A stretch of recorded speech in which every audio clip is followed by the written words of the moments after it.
님들과 우리 축복의 운사 나누길 원합니다. 주님의 이름으로 축복하고 환영합니다.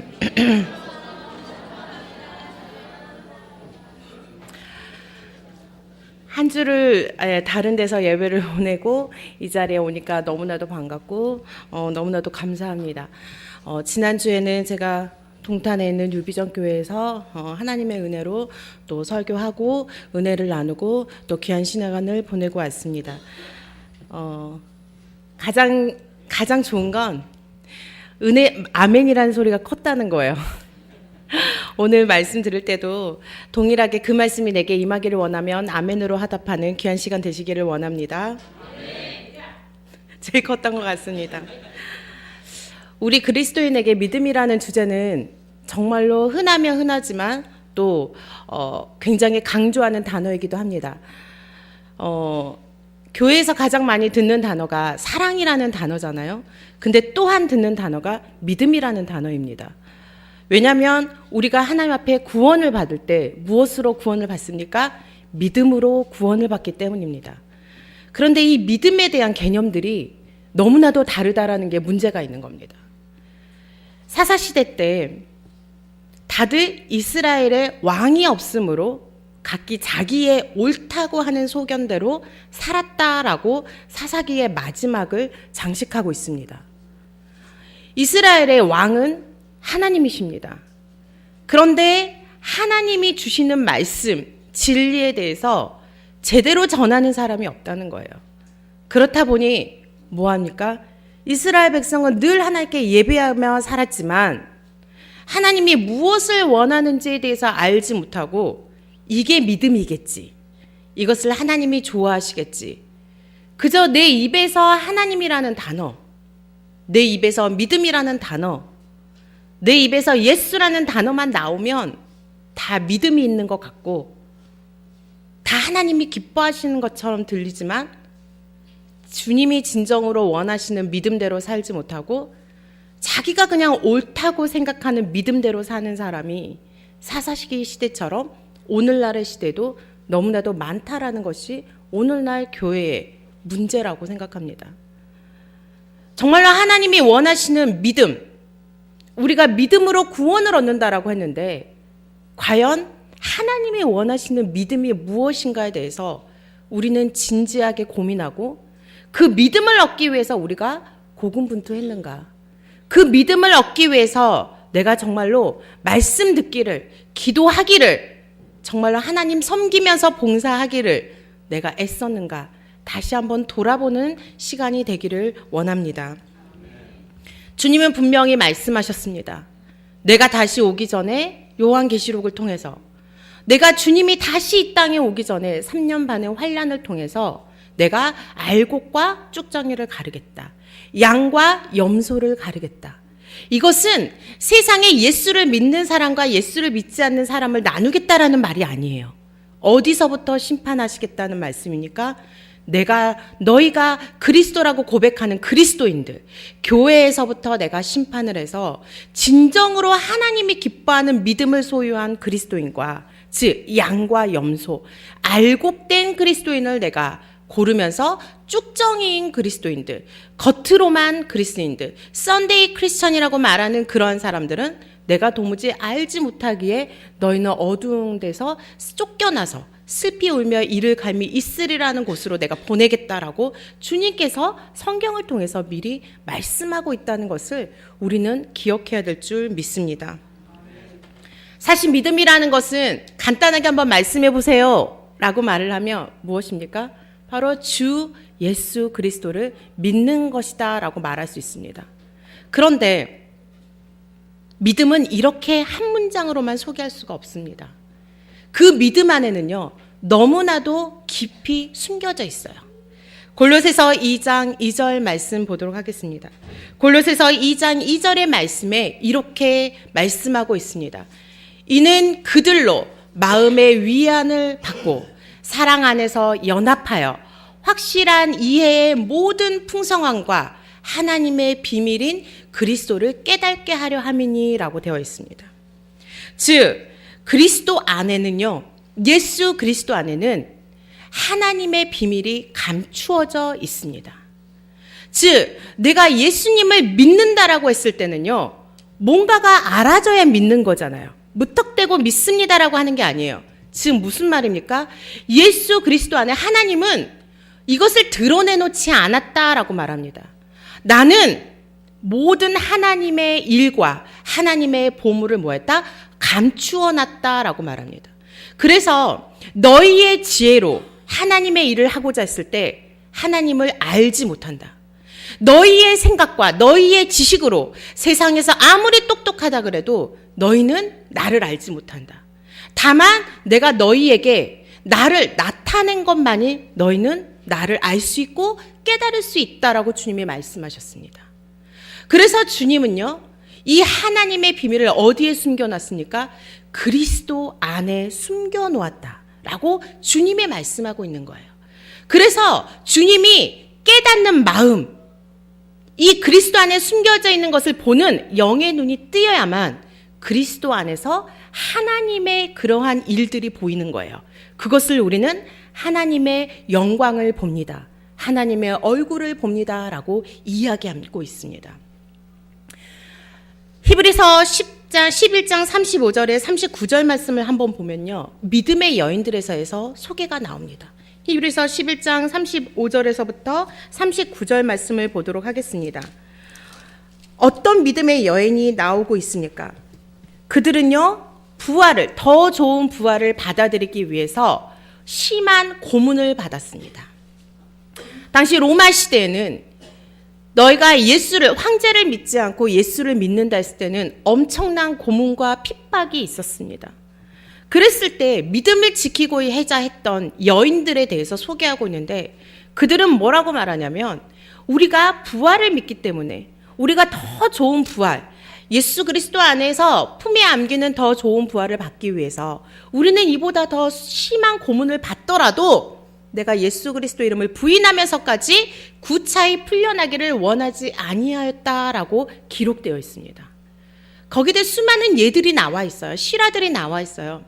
제가 지금 잠깐 생각이 나는, 이름이 생각이 안 나는데, 이제 막 출산한 여인이 있었어요. 믿음 좋은 여인이 있었어요. 그 여인은 로마 시민 중에서도 상위 계급의 사람이었어요. 그런데 그 믿음의 여인은 아이를 막 출산을 하고 났으니까 어때요? 젖이 뿔잖아요. 근데 아이를 맡겼어요. 부모님이 데려갔어요. 근데 믿음이 있다는 이유만으로 감옥에 gat혔어요. 그래서 정말로 아이가 얼마나 이제 이 엄마의 젖을 먹고 싶겠어요. 그럼에도 불구하고 엄마는 이제 아이에게 젖을 못 먹이니까, 젖이 뿌니까 얼마나 고통스러워요. 아이를 빼앗겼고, 그래서 아버지가 와서 뭐라고 말하냐면, 너의 신앙을 내가 인정한다. 근데 네가 그냥 마음으로는 하나님을 변치 않는 거 내가 알고 있다. 그러나 네가 살아야 믿음도 널리 전하고 네 아이도 살려서 믿음을 보여줄 거 아니냐. 그러니 입으로만, 진심이 아니고 입으로만 나는 예수님을 믿지 않는다라고 한 번만 부인해라. 그러면 너는 살 것이다 라고 권유하고 회유를 합니다. 그랬을 때 그 여인은 내 생명을 바치면서까지, 내가 내 생명을 구차히 아끼면서까지 나는 예수님을 배반하고 싶지 않습니다. 내가 내 목숨을 주님 앞에 정말로 기꺼이 바칠 수 있을 만큼 나는 주님을 사랑합니다. 그러면서 그 뒷날 굶겨져 있는 그런 들개들한테 찢어져서 죽임을 당한, 순교를 한 여인에 대한 소개가 많이 나오고 있습니다. 도대체 뭐길래 이 여자는, 이 여인은 자녀까지 버리면서까지, 자기의 목숨을 버리면서까지 그 예수의 이름을 붙들었을까요? 이 기록에 대한 이야기를 보면요, 히브리서 11장에 또 볼까요? 36절에 보면요, 어떤 사람은 조롱과 채찍질을 받았고 뿐만 아니라 결박, 옥에 갇히는 시련도 받았다라고 기록되어 있습니다. 37절에 보면요, 돌로 치는 것, 톱으로 켜는 것, 시험과 칼로 죽임을 당하고 염소와 양과 염소의 가죽을 입고 유리하여 궁핍과 환난과 학대를 받았다라고 말했을 때, 도무지 이런 사람들을 어떻게 할까요? 38절 뭐라고 말합니까? 세상이 감당하지 못했다라고 말합니다. 이해가 안 되는 거예요. 나는 내 목숨을 지키기 위해서, 나는 이 세상에 더 좋은 삶을 위해서, 더 안락한 삶을 위해서 아둥바둥 살고 있는데 저 사람은 뭐 때문에 자기의 내가 소중하다라고 생각하는 자기의 목숨과 안락한 삶과 정말로 풍요로운 삶들을 저렇게 버리는가? 도대체 예수가 무엇인가? 이들의 순교 때문에 이것들에 대한 궁금증이 생겨나기 시작했어요. 세상이 감당이 안 되는 거예요. 도무지 안 되는 거예요. 그들을 막아보려고 하고 그래서 그들을 정말로 핍박하면서까지 막았는데 그들은 도무지 그 세력이 줄지 않는 거예요. 감당이 안 됐다라고 말합니다. 그랬을 때 39절에 이렇게 말합니다. 이 사람들은 다 뭐했다? 믿음으로 말미암아 증거는 받았지만 증거를 받았으나 뭐했다? 약속된 것은 받지 못했어요. 그쵸? 우리 예수님 믿으면 분명히 주님 안에서 분명히 복을 누리고 평화를 누리고 평강을 받습니다 라고 말해요. 약속을 받아요. 그러나 그들은 그 증거는 받았지만 약속된 것을 이 세상에 살면서 받지는 못했어요. 그러나 뭐였습니까? 40절에 이것을 고백하고 있습니다. 이는 하나님이 우리를 위하여 더 좋은 것을 예비하였은즉 이 땅의 삶에서 주님이 주시겠다 하는 복과 평강보다 더 좋은 것을 우리를 위해서 예비하였다는 것을 안다는 거예요. 그래서 우리가 아니면 그들로 온전함을 이루지 못하게 하려 하심이라라고 고백하고 있는 걸 보게 됩니다. 이 믿음이 아브라함이 가졌던 믿음이요. 이들이 받는 복이 바로 아브라함이 가졌던 복입니다. 왜 이들은 자기의 목숨을 버렸을까요? 왜 세상에 감당하지 못했을까요? 그 이유는 바로 그들이 예수 그리스도 안에 감추어져 있던 보물을 발견했기 때문입니다. 우리 아동부 복음성가를 보면 찬송을 보면 그게 나와요. 천국은 마치 감추인 보화 같다죠. 밭에 감추인 보화 같다. 천국이 뭐와 같냐? 천국은 우리가 가고 싶은 곳이잖아요. 뭐와 같다 그래요? 밭에 감추인 보화와 같다 그래요. 그 보화를 발견했을 때 뭐합니까? 찬양에서는 냉장고 팔고 집도 팔고 땅도 팔아서 그 땅을 사서 보화를 내 것으로 가졌다라고 말합니다. 이들은 예수 그리스도 안에 감추어졌던 보화를 발견했기 때문에 자기의 목숨도 기꺼이 주를 위해서 버릴 수 있었던 거예요. 그들이 가졌던 믿음은 어디서 나온 겁니까? 감추어져 있던 보물을 발견한 데서 있었다라는 것입니다. 여기에 대해서 저는 한 가지 더 얘기를 건네보고 싶습니다. 제가 전에도 한번 말씀을 드렸습니다. 우리가 믿음에 대해서 이야기할 때는 예수 그리스도의 사랑을 깨달아야 된다. 십자가의 사랑에서부터 시작해야 된다라고 말합니다. 그런데 십자가의 사랑이 여러분에게 얼마나 많은 감동을 주고 있습니까? 그냥 십자가의 사랑 그러면 감동이 없어요. 너무나도 감동이 없어요. 그냥 예수님이 십자가에서 돌아가셔서 누구 때문에? 나 때문에 돌아가셔서 그냥 내가 죄사함 받았어. 그냥 그러고 만다라는 거예요. 거기에 무슨 감동과 은혜가 없다라는 것입니다. 그런데 그 깊이 안에 들어있는 주님의 사랑을 깨달았을 때 우리는 그 은혜에 감격해서 예수를 주라고 고백할 수 있으며 예수를 그리스도라고 고백할 수 있는 것입니다. 그게 무엇입니까? 잠깐 찾아볼게요. 누가복음 보겠습니다. 누가복음 22장을 보면 예수님이 잡히시기 전날 밤에 이렇게 고백을 합니다. 22장 42절 말씀입니다. 그걸 찾으시고 마가복음 15장 34절을 한번 볼게요. 이렇게 두 개 잡고 있는 거예요. 누가복음 22장을 보면 예수님이 잡히시기 전날 밤에 이렇게 말해요.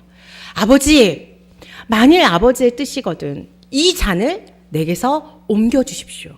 나 십자가에 달리지 않게 하는 그 사명을 내게서 옮겨주십시오. 그러나 내 원대로는 하지 마옵시고 아버지의 원대로 되기를 원합니다 라고 말합니다. 믿음의 여인은 예수님 때문에 자기 목숨을 버렸잖아요. 근데 예수님은 뭐라고 기도합니까? 예수님, 나 십자가에 달린 거 피할 수 있으면 피해보고 싶어요. 라고 말해요. 그러면 왜 예수님은 그 기도를 하셨을까? 예수님은 그 여자들보다 믿음이 없을까? 라고 고민을 해보셔야 된다는 거예요. 왜 그러셨을까? 제가 전에도 말씀드렸지만 예수님은 이미 태초에서부터 성부, 성령, 성령께서 이미 삼위일체가 하나님으로서 삼위일체 하나님께서 이미 사랑 안에서 연합하고 교제하셨을 때 이미 그 사랑 안에 머물고 계셨어요. 쉽게 얘기하면 여러분이 힘들어요. 근데 기도해요. 마음 안에서 주님이 뭐라고 말씀하십니까? 사랑하는 내 딸아, 사랑하는 내 아들아, 두려워하지 말라. 내가 너와 함께하겠다. 그 음성을 들으면 여러분이 어떠세요? 내 지금 문제가 있어도 능히 주님이 나와 함께 하시니 나는 너무나도 기쁩니다라고 이 안에서 너무나도 기쁨이 흘러나오지 않습니까? 두렵지 않아요. 문제가 있지만 두렵지 않습니다. 왜? 주님이 나와 함께 하신 걸 알기 때문에 능히 이 문제도 주님이 해주실 줄 믿습니다. 그리하지 아니하실지라도 주님은 더 좋은 걸 내게 주실 줄 믿습니다. 믿음이 막 나오기 시작해요. 그쵸? 근데 예수님은 왜 이랬을까? 마가복음 15장이에요. 마가복음 15장 34절. 주님이 십자가에 달리셨어요. 근데 주님이 뭐라고 말씀하십니까? 크게 왜 소리질러 외치되 엘리 엘리 라마 사박다니라고 외치셨어요. 그 뜻이 무엇이다? 이를 번역하면 뭐하죠? 다 같이 읽겠습니다. 나의 하나님, 나의 하나님, 어찌하여 나를 버리셨나이까 하는 뜻이니라. 뭐예요? 주님이 이 잔을 내게 멀리 하옵소서라는 것은 주님이 왜 십자가에 달리십니까? 우리의 죄 때문에, 나의 죄 때문에 죄인이 되신 거예요. 근데 내가 기도할 때 하나님이 사랑하는 나의 딸이라고 불러줬어요. 나는 죄인이잖아요. 근데 주님이 나를 가까이 해주세요. 누구 때문에? 예수님 때문에. 예수님이 죄인이 되셔서 하나님으로부터 버려진 거예요. 여러분이 기도해도 답답한 게 뭐 때문이에요? 예수님 하나님 앞에 음성을 못 들으니까 답답한 거예요. 기도해도 하나님이 나와 함께 해주세요라는 음성 하나, 그래 사랑한다, 그 말 한마디만 들으면 내가 뭔가가 된 것 같은데 음성이 들리지 않아요. 그러니까 뭐예요? 문제는 있고 음성은 들리지 않으니 나만 버려진 것 같고, 하나님이 과연 나와 함께 하실까? 내가 뭘 잘못했을까? 내가 주님 앞에 뭔가가 제대로 되지 않았을까? 두려움이 일어나기 시작하는 거예요. 그 두려움이 뭐예요? 바로 주님이 겪은 두려움이라는 거예요. 내가 십자가의 고통이 싫어서 주님 앞에 이것을 내게 멀리 해달라는 것이 아니라 죄인으로서 감당해야 되는 주님의 버리움이 예수님 앞에는 어떤 고통인지를 아신 거예요. 그래서 주님은 무엇을 감당하셨습니까? 하나님, 우리 때문에, 우리의 죄 때문에 하나님 앞에 버려지는 고통을 당하신 거예요. 그래서 주님이 어찌하여 나를 버리셨냐라고 십자가상에서 고백하는 거죠. 그러면서도 주님은 그게 자신의 사명이고 그것이 바로 인류를 사랑하시는, 인간을 사랑하시는, 더 구체적으로 나를 사랑하는 하나님 아버지의 뜻을 알기에 예수님은 기꺼이 우리를 사랑하사 자신이 그 짐을 짊어지셨다는 것입니다. 그래서 주님은 모든 것을 다 이루었다라고 요한복음에서 말씀하시며 다 이루신 거죠. 그러면서 숨을 거두신 거예요. 다 이룬 게 뭐예요?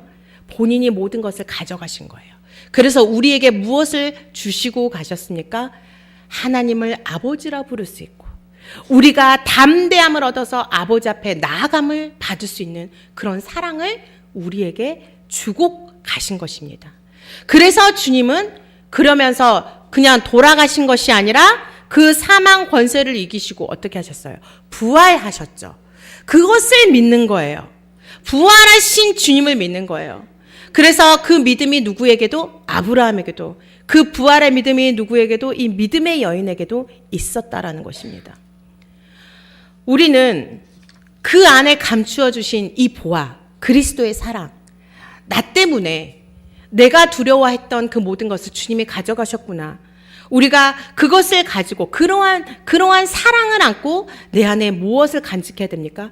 그리스도에 대한 그 사랑과 믿음을 간직해야 됩니다. 그런데 여러분은 정말로 예수 그리스도 안에 그 보화를 찾으셨고 내가 그 보화 안에서 그 믿음 안에서 살아가고 있는지를 한번 되물어보고 싶습니다. 우리의 믿음은 예수 그리스도부터 시작해서 예수 그리스도로 끝이 납니다. 즉 하나님의 은혜로 예수 그리스도의 사랑을 선물로 받았습니다. 그래서 무엇이 생겨납니까? 믿음이 생겨납니다. 그러나 이 믿음이 생겨났지만 결국은 뭐가 돼야 돼요? 끝이 뭐가 돼야 돼요? 바로 믿음의 훈련을 통해서 우리의 삶의 목적이 예수 그리스도가 되는 것이 바로 믿음의 목적이요, 우리가 신앙생활하는 목적인 줄 믿습니다. 그런데 그렇잖아요. 믿음이 안다라고 해서 생겨나지 않아요. 믿음을 예수님이 나를 위해서 그렇게 돌아가셔서 우리를 위해서 십자가에 못 박혀서 우리를 위해서 그렇게 희생의 제물로 바치셨다가 승리를 얻기 위해서 다시 살아나셨구나. 알고 깨달아도 뭐가 생겨나지 않아요? 믿음이 생겨나지 않아요. 믿음이 생겨나지 않아요. 안다라고 해서 믿음이 생겨나지 않습니다. 그 믿음은 뭘로 생겨납니까? 훈련을 통해서 생겨난다는 겁니다. 믿음의 과정은 단계라는 겁니다. 그래서 그 단계를 주님이 우리를 이끄실 때 사랑으로 이끄시고 은혜로 이끄시고 평강으로 이끄시고 훈련으로 이끄실 때 우리가 그때마다 반응해야 되는 것이 있는 거예요. 그래서 그것을 오늘 나눠보고자 합니다. 하나님은 무작정 죄송합니다. 하나님은 무작정 우리에게 처음부터 믿음을 강요하지 않았습니다. 먼저 그분께서 우리에게 갚을 수 없는 은혜를 하나님의 약속의 형태로 베풀어 주셨습니다. 그래서 하나님은 믿음의 씨앗을 우리의 마음속에 심어주셨습니다. 출애굽기 한번 보겠습니다. 출애굽기 3장 7절 말씀입니다. 출애굽기 3장 7절 말씀에 이스라엘이 출애굽하기 전에 애굽에서 고통당하실 때 하나님께서 은혜를 베풀어 주시는 장면이 나옵니다. 출애굽기 3장 7절 말씀입니다. 여호와께서 이르시되 내가 애굽에 있는 내 백성을 고통을 분명히 보고 그들이 그들의 감독자로 말미암아 부르짖고 있다는 것을 하나님께서 듣고 그 근심을 하나님께서 알고 8절 말씀입니다. 내가 내려가서 그들을 애굽인의 손에서 건져내고 그들을 그 땅에서 인도하여 아름답고 광대한 땅, 젖과 꿀이 흐르는 땅, 곧 가나안 족속, 헷 족속, 아모리 족속, 브리 족속, 히위 족속, 여부 족속 지방에 데려가로 하노라라고 하나님께서 약속의 형태로 이스라엘 백성에게 약속을 해주십니다. 이스라엘 백성이 뭔가가 잘하지 않았어요. 하나님께 선한 삶을 산 게 아니에요. 그저 애굽에서 종노릇하고 노예 생활하면서 너무너무 힘들어하는 것을 주님이 보고 계셨어요. 그래서 그것을 주님이 알려주세요. 내가 그 고통을 분명히 보고 있고 알고 있고 내가 그래서 뭐한다? 내려가서 듣고 있다. 내가 그것을 다 듣고 있다. 부르짖고 있음을 내가 듣고 있다. 그러니 내가 어떻게 하겠다? 주님이 반응하시는 거예요.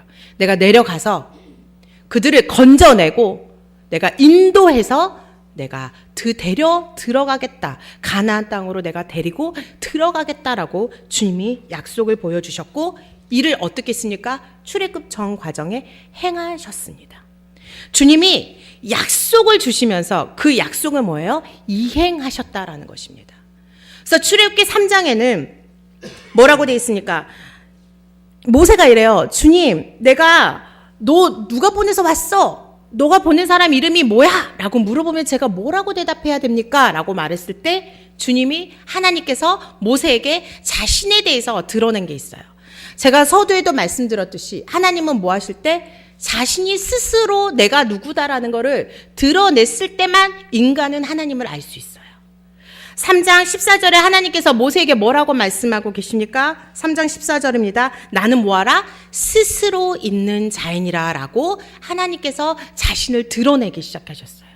그래서 여기서는 뭐라고 돼 있어요? 하나님이라고 돼 있죠. 하나님.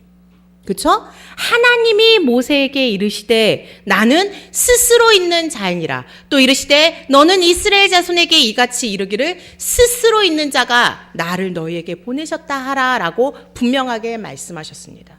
그러면서 그 말씀에 대해서 아까 말씀 보셨듯이 이스라엘 백성에 보고 하나님께서 어떻게 하시겠다라는 약속을 보여주셨잖아요. 이것을 6장으로 넘어갑니다. 출애굽기 6장으로 넘어가면요. 3절입니다. 6장 3절. 이때 하나님께서 하나님이라고 말씀하셨는데 6장부터는 뭘로 바뀝니까? 여호와로 바뀌어요. 그렇죠? 3절에 뭐라고 되어 있습니까? 내가 아브라함과 이삭과 야곱에 누구로 나타났다? 전능의 하나님으로 나타났다. 근데 누구 이름은 알려주지 않았다. 내가 여호와라는 이름을 알려주지 않았다. 그들에게는.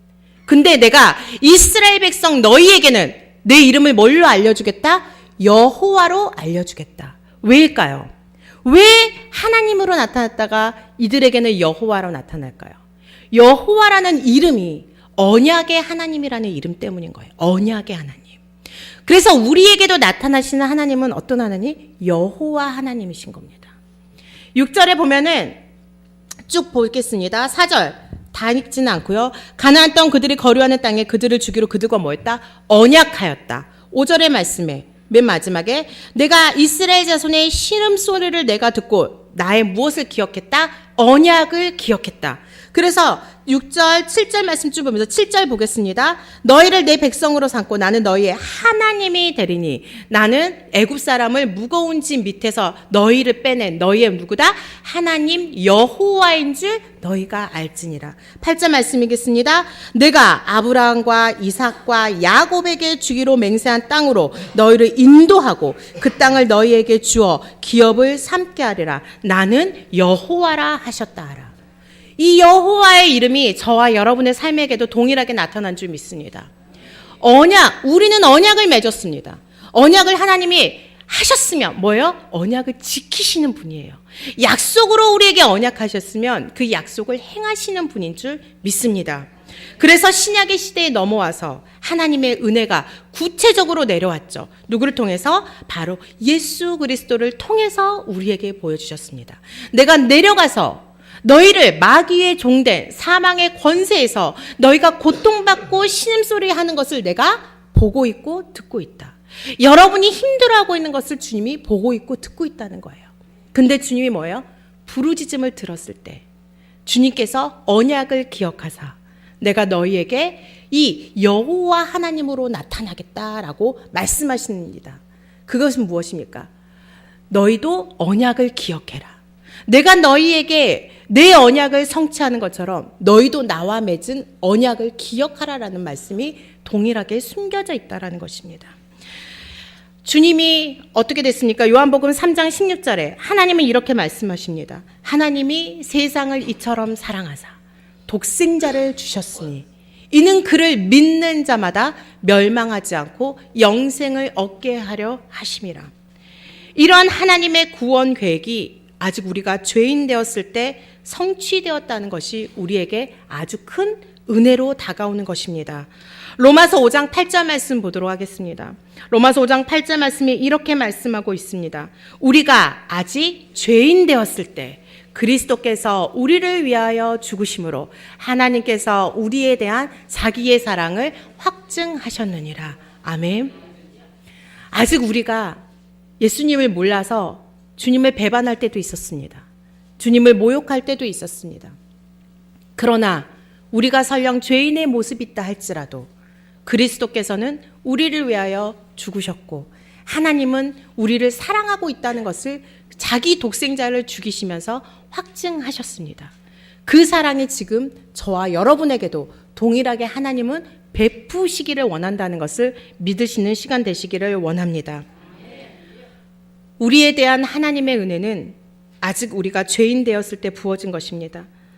사망의 그늘에서 죄의 종노릇하며 살 수밖에 없는 우리를 하나님은 아무런 대가 없이 자신의 독생자를 희생시켜 생명 안에서 자유를 누리게 하시려고 출애굽기 3장의 말씀처럼 직접 내려오셨습니다.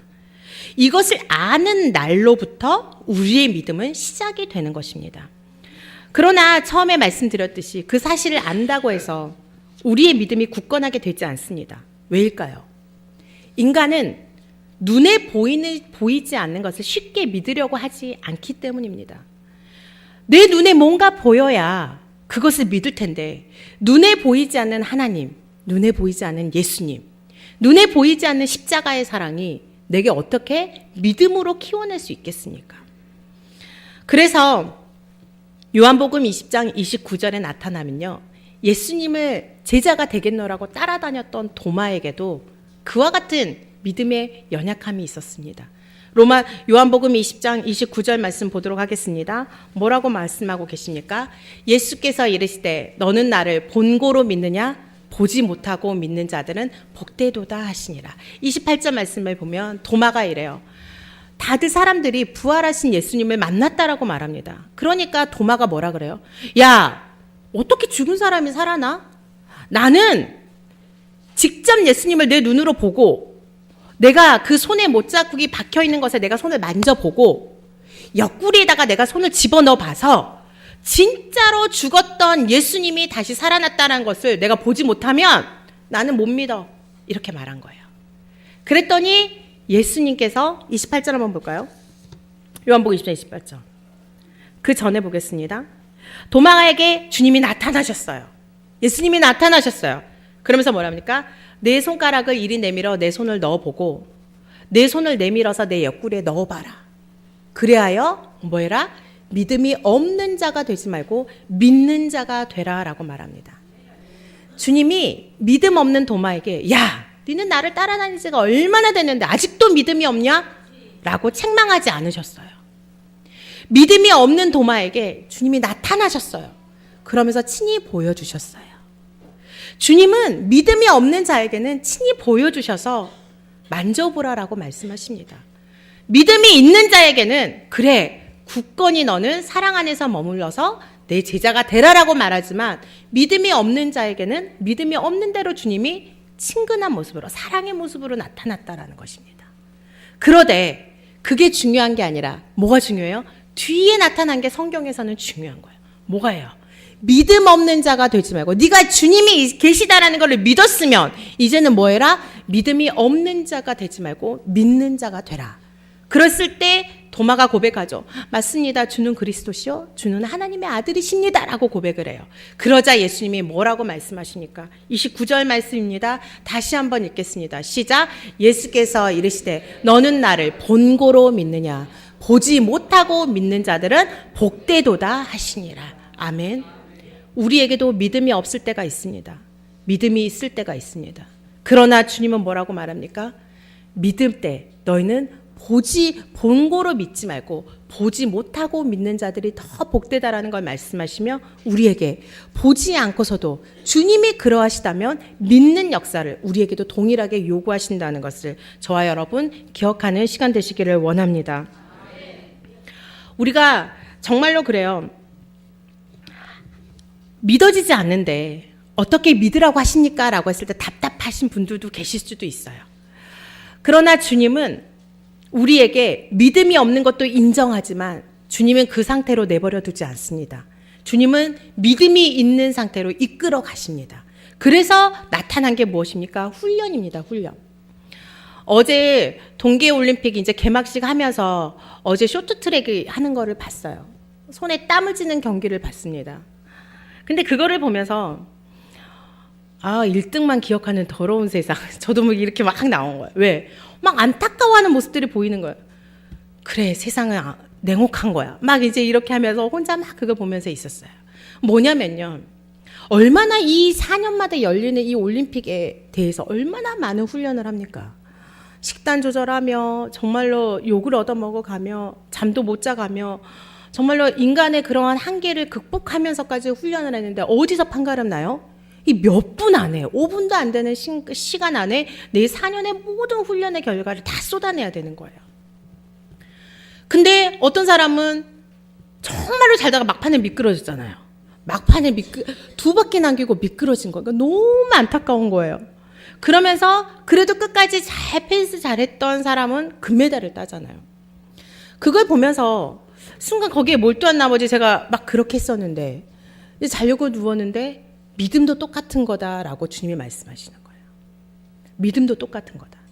열심히 훈련해요. 열심히 기도해요. 열심히 말씀 들어요. 근데요, 믿음을 발휘해야 되는 상황에, 그러니까 뭐예요? 내가 4년 동안 열심히 일했지만 막판에 그러지 못했다라는 것이 어떤 결과, 그게 아니라 똑같이 결부는 시킬 수는 없지만 내가 믿음을 발휘해야 되는 상황에 제대로 훈련되어 있지 않으면, 제대로 내가 말씀 가운데 제대로 내가 무장되지 않으면 주님께서 믿음을 요구하시고 믿음을 바라실 때 나는 그 믿음이 없어서 미끄러져 버리는 사람이 있고, 그 믿음을 하나님이 요구하실 때 준비되어지고 훈련되어진 믿음을 발휘해서 기적을 맛보는 사람이 있다라는 것입니다. 그래서 우리는 훈련을 게을리해서는 안 돼요. 그 훈련이 언제 나와요?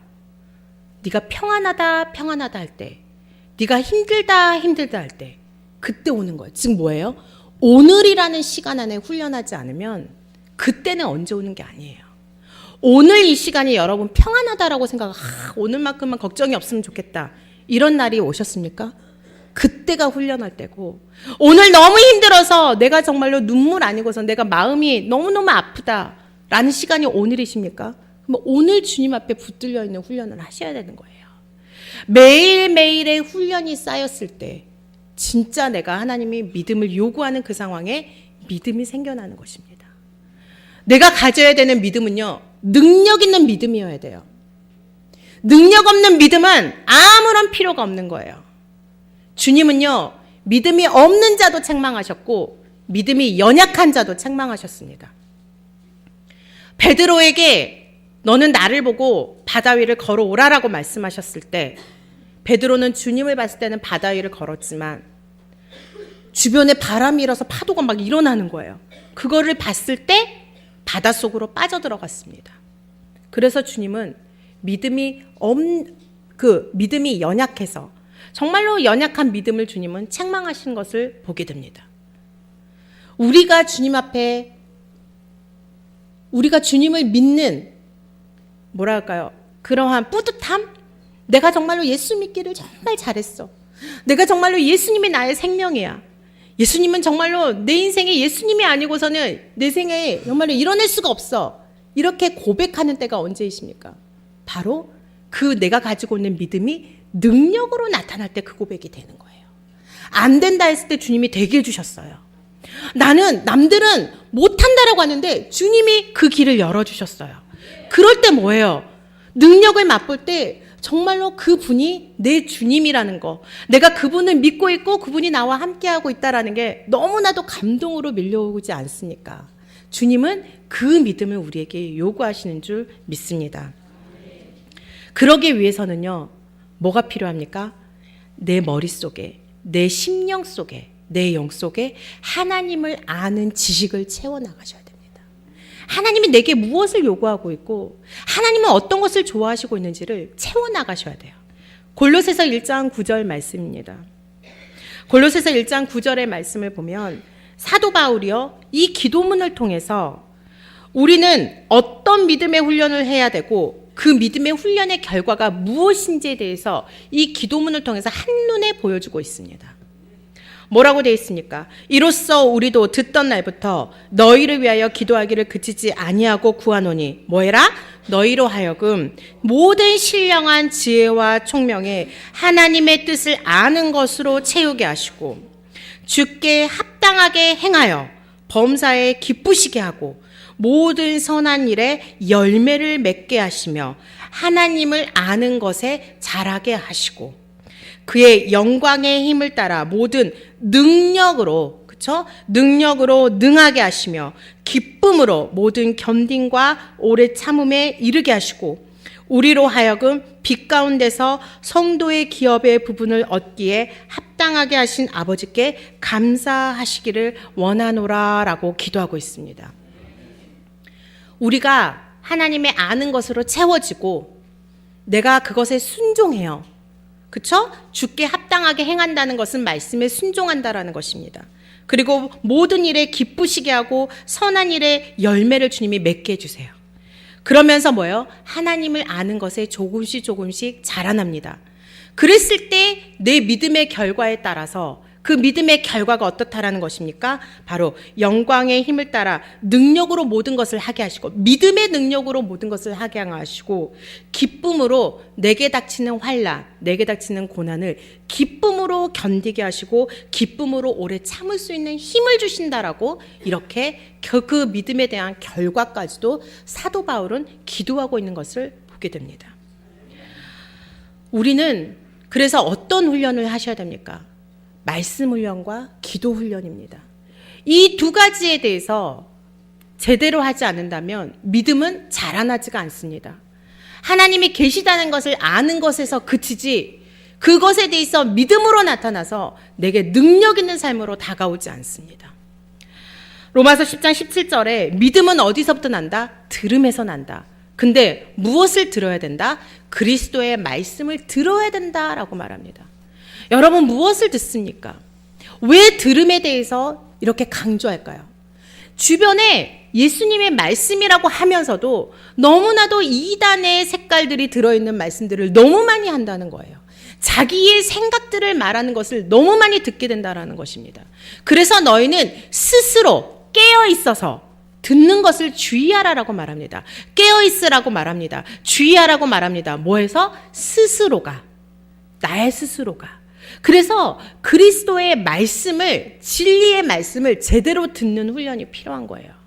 그냥 이리저리 짜깁기한 말씀, 내게 기분 좋게 들리는 말씀을 듣는 것이 아니라 하나님의 말씀은 살아있고 운동력이 있어서 좌우의 날선 어떤 검보다도 예리하다 그랬어요. 말씀을 들었을 때요, 여러분이요, 나 어떡하지? 나 이렇게 살았는데 어떡하지?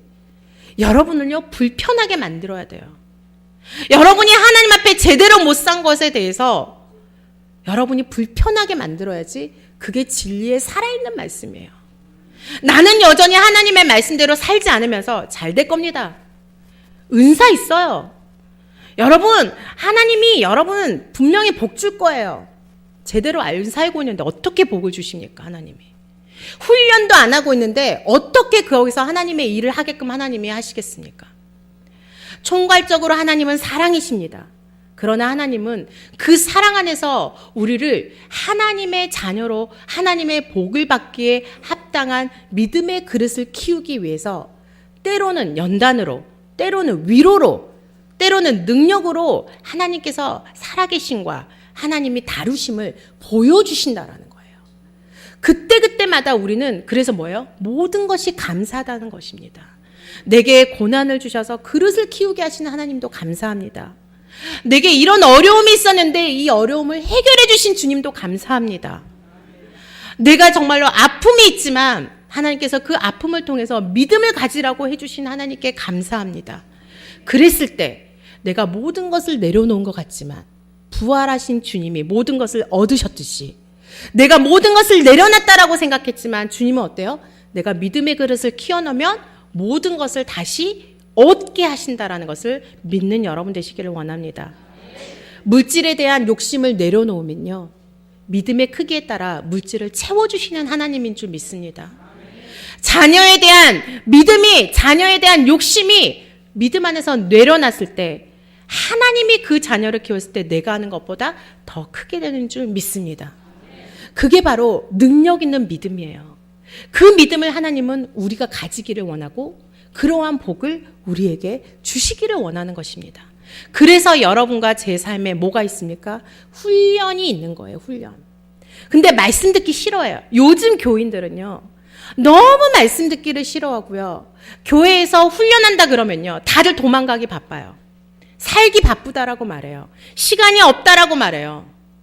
그러나 주님은 잔치집에 가는 것보다 초상집에 가는 것을 너는 더 즐기라고 말했듯이 사람의 모든 끝이 분명히 있을 때 심판이 있다라는 걸 기억하고 내가 살아있는 동안에 얼마나 하나님의 말씀을 듣기를 좋아했고 하나님의 말씀에 훈련받기를 좋아했고 하나님 말씀에 그 말씀 붙들고 기도하기를 좋아했는지 여러분이 점검하셔야 됩니다. 제가 한 가지 기준점만 제시해 드릴게요. 시편 119편 14절입니다. 우리 여기서 한번 테스트 한번 해볼까요? 시편 119편 14절 말씀입니다. 시작. 내가 모든 재물을 즐거워한 같이 주의 증거들의 도를 즐거워하였나이다. 아멘. 영어 성경을 보면요, 즐거워함 같이라고 했을 때 as라고 돼 있어요. as라는 말은요, 그것만큼 내가 이거를 좋아하는 것만큼 내가 이것도 좋아하는 거예요. 근데 여기서 돈 싫어하는 사람 계십니까? 돈. 나는 돈을 싫어합니다. 아무도 없습니다. 저도 돈을 좋아하죠. 돈이 필요하죠. 근데요, 모든 인간은 다 돈을 좋아해요. 근데 주님 뭐라고 말합니까? 시편 기자를 통해서 모든 재물을 즐거워한 같이 주의 증거들의 도, 하나님의 말씀을 즐거워했다는 거예요. 여러분이 돈을 좋아하는 것만큼 하나님의 말씀 듣기도 좋아하셨습니까? 여러분이 돈을 사랑하는 만큼, 내가 돈을 벌기 위해서 애쓰는 것만큼 여러분 하나님 말씀을 얻기 위해서 애써 보셨습니까? 기준이 분명히 성경 말씀에 이렇게 기록되어 있어요. 근데 하나님은 뭘로 심판하십니까? 기록된 말씀으로 심판하세요. 여러분의 마음을 들여다보십시오. 내가 돈을 벌기 위해서 애쓰는 것만큼 하나님의 말씀과 은혜를 구하기 위해서 기도하셨고 말씀 보셨습니까? 내가 필요한 것만 얻기 위해서 기도했지, 내가 어느 정도 살만하면 그냥 한 귀로 그냥 말씀을 듣고 오늘 은혜로웠습니다 하고 끝나버리는 그러한 형식적인 그리스도인으로 여러분 살고 계시지 않습니까? 여러분이 말씀을 듣기가 싫고 말씀을 읽기가 싫고 말씀에 대한 훈련받기가 싫을 때 이 성경 구절의 말씀을 떠올리는 은혜로운 주의 백성 되시기를 원합니다. 이 말씀이 여러분의 삶의 견인차가 되셔야 돼요. 아, 내가 지금 오늘 하루 돈을 벌기 위해서 애썼는데 내가 이 힘만큼 내가 기도해야지. 내가 이 힘만큼 내가 하나님의 말씀을 들어야지. 잘 모르면 설교 말씀 올라오잖아요. 그거 한 번 더 들으시는 거예요. 그 설교 말씀 한 번 듣는 게 40분이에요. 그 40분 동안 들으면서 내 속에 하나님의 말씀을 담아서 묵상하는 게요, 하나님은 인정해 주시는 거예요. 10시간 일했니? 10시간 동안 세상적인 일을 하더라도 네가 1시간 동안 내 마음을 들인 거 나는 기쁘게 받아주고 있다. 하나님은 시간적인 걸로 막 하지 않잖아요. 뭐예요? 마음으로 정말 주님을 사랑하고 있는가? 그것을 네가 아끼면서 주를 위해서 애쓰고 있는가? 나는 안 되지만 그렇게 하려고 할 때 성령께서 그 마음, 하나님을 향하는 마음을 여러분 자는 동안에도 분명히 이끌어 주실 줄 믿습니다. 우리가 말씀을 듣는다고 해도 모두 깨닫는 것이 아닙니다. 이 자리에서 말씀 듣는다 해도 모든 것을 깨닫지는 않죠. 그러나 성령을 통해서 하나님을 알게 하십니다. 분명히 왜입니까? 예배소서 1장 17절 말씀에 우리 주 예수 그리스도의 하나님 영광의 아버지께서 지혜와 계시의 영을 너희에게 주사 하나님을 알게 하시고 라고 되어 있어요. 즉 우리 스스로는 하나님을 알 수 없어요. 하나님께서 반드시 성령을 통해서, 하나님의 영을 통해서 지혜와 계시의 영을 우리에게 줬을 때만이 하나님을 알게 되는 거예요. 그래서 하나님은 이런 분이구나, 하나님은 내게 이것을 원하시는구나, 그게 깨달아진다라는 겁니다. 그래서 이 지혜와 계시의 영을 어딜 통해서 주십니까? 성령 하나님을 통해서 우리에게 공급해 주시기 때문에 그 성령 하나님은 어디서 충만하게 일하십니까? 우리가 기도할 때 충만하게 일하시기 때문에 말씀과 기도가 양 바퀴가 게을러서는 안 된다라고 말하는 것입니다. 말씀도 모르면서 기도 많이 한다라고 되는 거 아니에요. 말씀은 많이 알아도 기도하지 않아서 로고스의 말씀이 레마의 말씀으로 들어오지 않으면 아무 소용이 없다라는 것입니다. 말씀도 제대로 알고 그 말씀에 깨달아져서 나를 회개하고 나를 돌아보며 하나님 안에 정말로 말씀 안에 그 진리의 말씀이 내 안에 깨달아져 있도록 기도로 애쓰면서 붙드는 삶이 동시다발적으로 이루어져야 되는 거예요. 그래야만 진정으로 하나님의 일꾼이 되는 줄 믿습니다. 말씀만 찾아보고 말씀을 맺도록 하겠습니다. 출애굽기 2장 23절부터 24절입니다. 22장 23절에서 24절입니다. 출애굽기입니다. 다는 보지 못하고 잠깐 보겠습니다. 내가 만일 그들을 해롭게 함으로 그들이 내게 뭐한다? 부르짖으면 내가 반드시 그 부르짖음을 들으리라 라고 되어 있습니다. 하나님은 기도하지 않아도 모든 형편을 아십니다. 여러분의 고통을 보고 계십니다. 여러분의 근심도 알고 계십니다. 그러나 주님은 주님이 일하는 방식으로 일하십니다. 그러는 우리 그 방식 안으로 들어오셔야 돼요. 하나님 뭐라 했냐? 내가 너희에게 약속을 줬다. 그러나 너희는 뭐 해라? 언약의 하나님을 기억하지. 그러면 내가 너희에게 요구한 대로 너는 나에게 반응해야 돼. 첫 번째가 뭐예요? 부르짖으라. 기도하라라는 거예요. 그러면 내가 알고는 있지만 그 부르짖음을 듣고 내 언약을 기억하리니 22절에 내게 부르짖으면 내가 뭐한다? 반드시 그 부르짖음을 들으리라라고 주님이 선포하시고 약속을 주시고 계십니다. 그러면서 24절에 쭉 보면요. 뭐 해야 돼요? 더 뒤에 보겠습니다. 25절 쭉 보면요. 26절까지 볼까요? 쭉 보면 뭐가 돼 있어요? 그의 언약을 기억한다라는 말이 있어요. 그의 언약을 기억한다. 제가 시간이 없어서 안 봤는데 쭉 보시면 될 거예요. 찾아볼까요? 22장, 23절. 그쵸? 22장.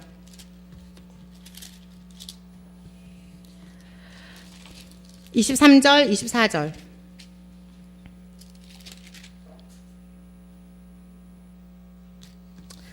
시간이 없으니까 제가 이따 찾아드리고 에스겔 이사야 58장 보겠습니다. 이사야 58장 9절입니다. 내가 부르짖을 때 나 여호와가 응답하겠고 내가 부르짖을 때에는 내가 여기 있다 하리라 라고 말씀하고 계십니다. 그래서 너희 중에 멍에와 손가락질과 허무한 말을 제하여 버리라 라고 말합니다. 하나님께서는 네가 부를 때에 하나님이 분명히 응답하겠다라고 약속하셨고요. 부르짖을 때 내가 여기 있다 하겠다라고 분명히 약속을 주시고 계십니다. 에스겔 36장입니다. 에스겔 36장 36절에서부터 38절. 에스겔 36장 36절에서부터 38절 말씀입니다. 너희 사방에 남은 이방 사람이 나 여호와가 무너진 곳을 건축하며 황폐한 자리에 심은 줄 알리라. 나 여호와가 말하였으니 이루리라. 37절 하나님이 그 전에 쭉 약속을 주세요. 황폐해서 무너진 곳에 내가 그들의 수요를 양떼같이 많아지게 해주겠다라고 하나님이 약속을 주세요. 그러면서 38절에 뭐라고 되어 있습니까? 37절 먼저 볼게요.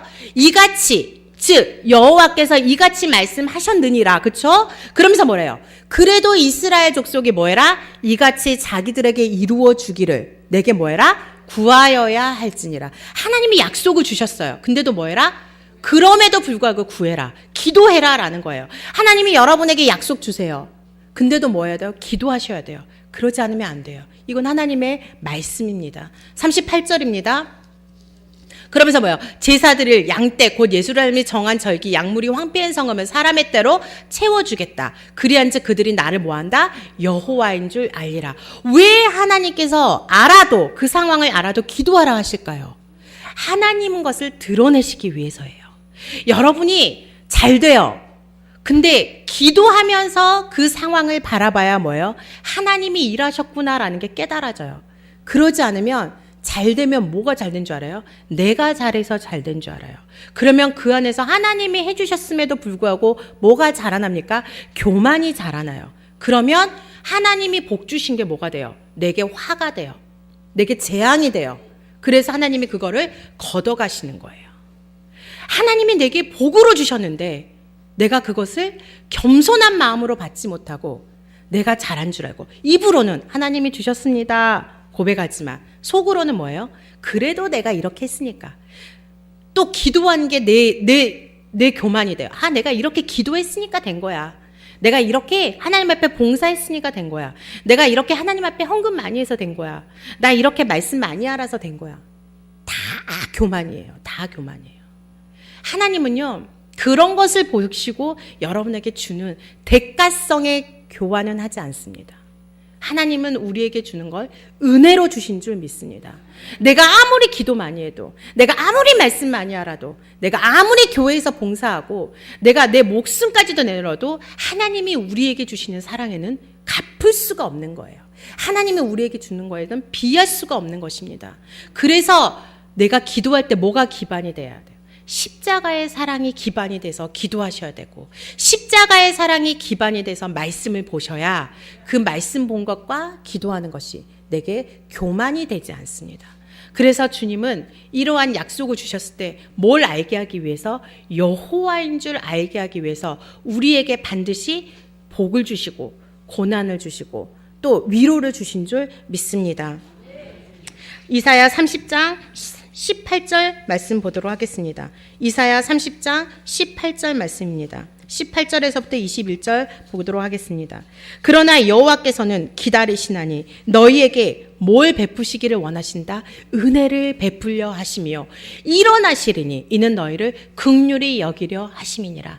하나님은 뭐한다? 정의의 하나님이시니라. 그를 기다리는 자마다 복이 있도다. 하나님은 이러한 하나님이십니다. 내 형편에, 내 상황에 어려워서 하나님이 나를 저주하지 않을까, 하나님이 내게 화를 내리지 않을까 두려워하는 분들도 참 많습니다. 그러나 하나님은 근본적으로 나를 기다려 주십니다. 그래서 은혜를 베풀려 하십니다. 주님이 여러분에 대해서 오래 참고, 여러분이 하나님이 여러분에서 기다려 주시는 것을 여러분이 그것을 경망되게 행동해서는 안 돼요. 그것을 값없는 은혜로 치루해서는 안 됩니다. 하나님이 내게 은혜를 베풀기 위해서, 나를 긍휼히 여기기 위해서 내가 잘못된 길을 가더라도 기다려 주시는 것이고, 내가 때로는 넘어진다 하더라도 기다려 주시는 거예요.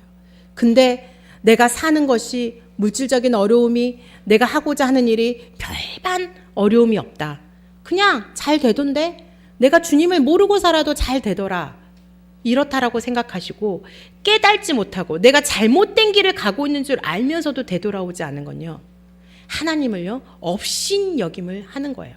하나님 뭐라고 하셨습니까? 나는 업신여김을 당하지 않을 것이라고 분명히 말씀하셨어요.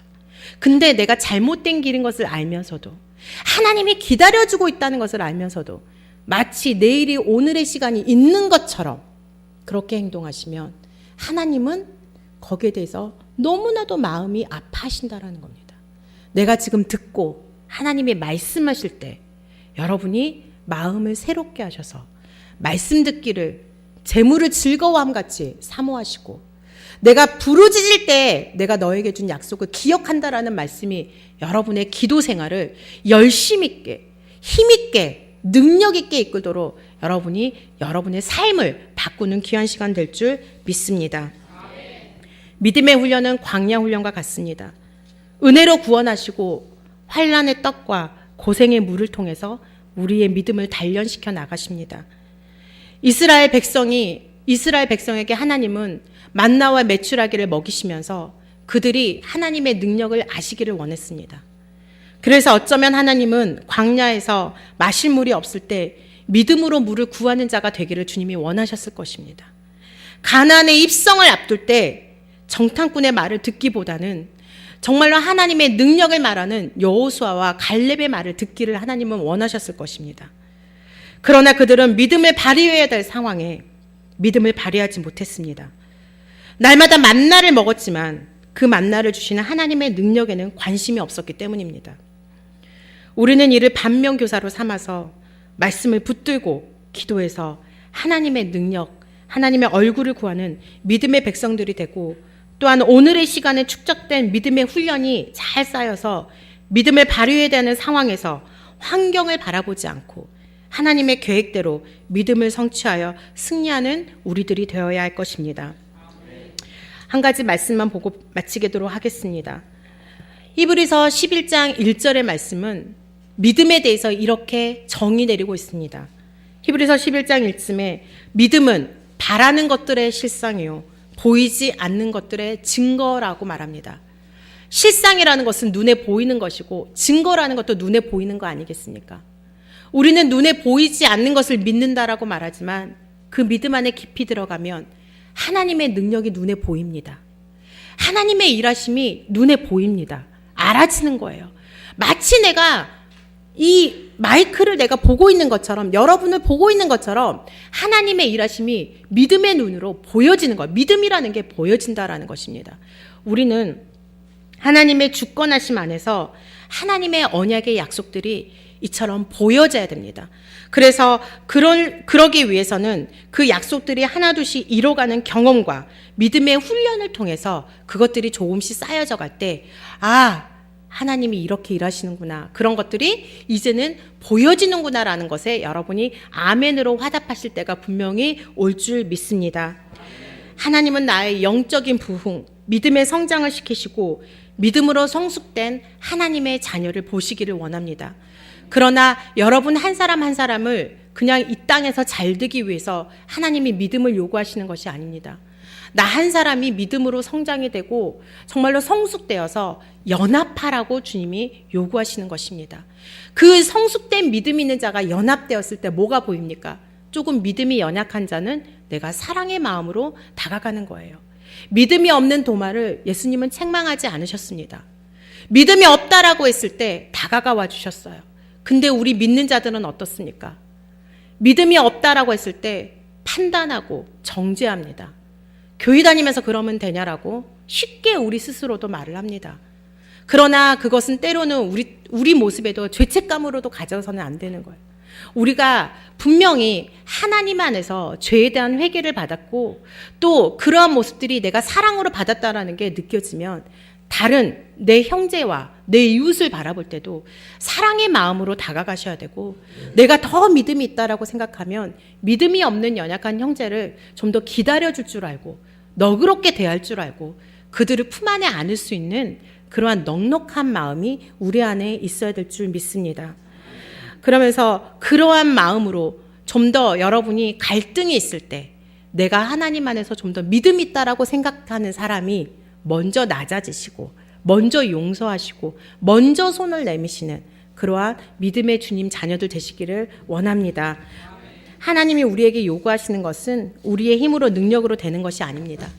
아브라함이 자신의 독자 아들 이삭을 하나님에 바칠 수 있었던 것도 자기 힘으로 된 거 아니에요. 하나님에 대한 믿음이 있었기 때문에 됐습니다. 저와 여러분도 그 믿음으로 하나님의 일하심의 통로가 되는 저와